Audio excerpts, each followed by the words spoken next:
The voice control feature for iPad will let you control your whole device without ever having to touch the screen. You can simply use your voice to navigate around the applications and the operating system itself, making your device more accessible than perhaps it would be just using touch input.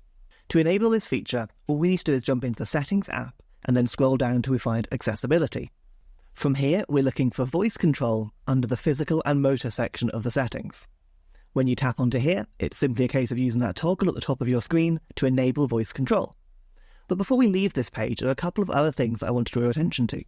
One of them is the overlay you can have on the screen itself. If I tap on here, I can choose to have a grid of numbers, or I can choose to label each button with its own unique number. We'll have a look at the item numbers in a second, but if I turn the grid on, this is what you'll see. And you can then simply navigate the iPad by using the number of that grid reference.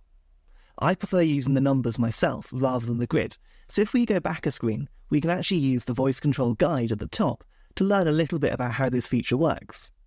When we open this screen, we get this nice guide made by Apple that can show us what this feature is capable of.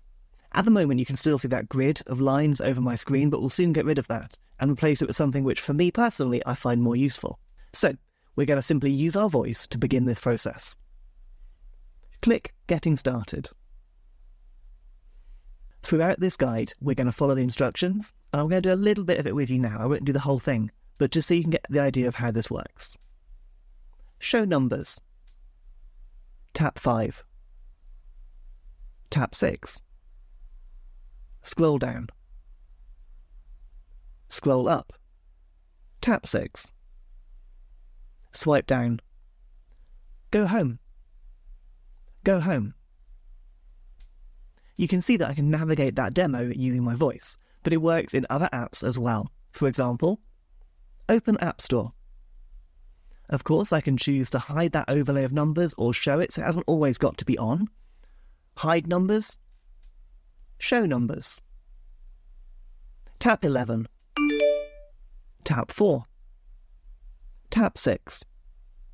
And just like that, I've used the App Store. You can see just what a powerful tool this is if physical interaction is difficult for you. Of course, we can turn this setting off as well. Let's do that using our voice just because we can. Go home. Open Settings. Tap 4. And now I've turned off that voice control feature.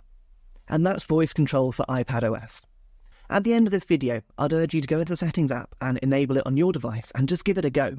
See how easy it is to control your device using just your voice. This is a great accessibility tool, but it's also really good for times when your hands are busy. Perhaps you're doing cooking and you want to stop a timer. Voice control can help in all sorts of different situations like that as well.